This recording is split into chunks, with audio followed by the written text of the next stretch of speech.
Martin Luther King's dream was that there would come a time when people would not be judged by the colour of their skin but by the content of their character.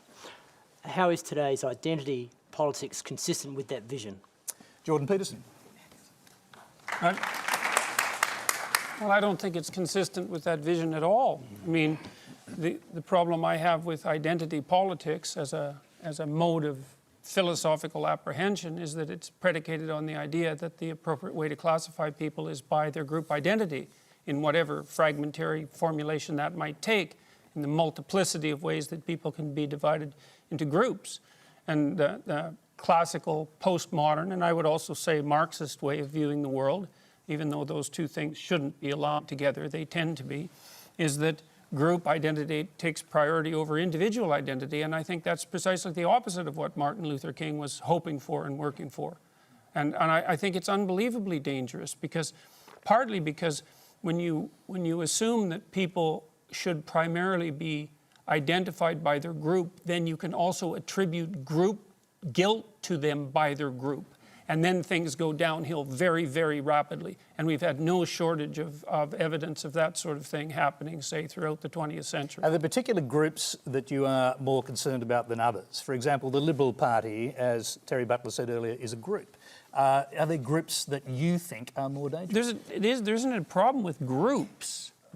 The problem is with assuming that the fundamental way that you should categorize people is with their group identity. Obviously, we all belong to groups. The issue is whether or not the individual identity is primary and the group identity is secondary, or the group identity is primary and the individual identity is secondary. If you're a proponent, for example, of equality of outcome, of quotas, then you de facto accept the proposition that it's the group identity that is primary, and there's all sorts of dangers that are associated with that that far outweigh whatever good you're likely to do. Okay, well, maybe you just... Go ahead.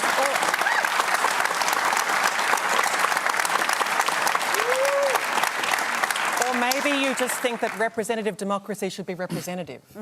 Maybe you just think that women should be equally represented in the decision-making fora of our nation. Maybe that's really just about having proper equality in a body that's meant to be representative. Well, I do believe that women should have... I don't understand your question, I guess. I guess you don't. That's pretty obvious, unfortunately. Well, how about if you phrase it more clearly, instead of just insulting me? Look at it this way. Let's talk about quotas for a minute.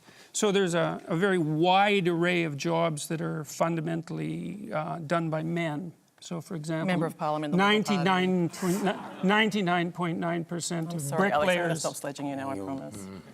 I'm happy to give my minute to Jordan. 99.9% of bricklayers are men. Should we have quotas for women? Is bricklaying representative democracy?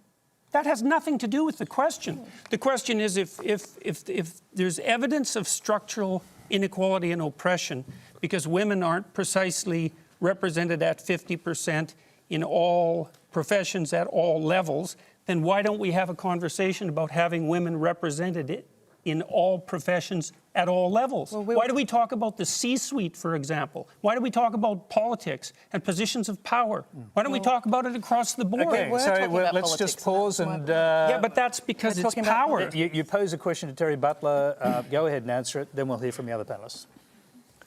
His question to me? Well, yeah, if you'd like to answer the question about bricklayers. There's nothing wrong with bricklayers. Why there are no quotas in bricklayers. Of course there's not.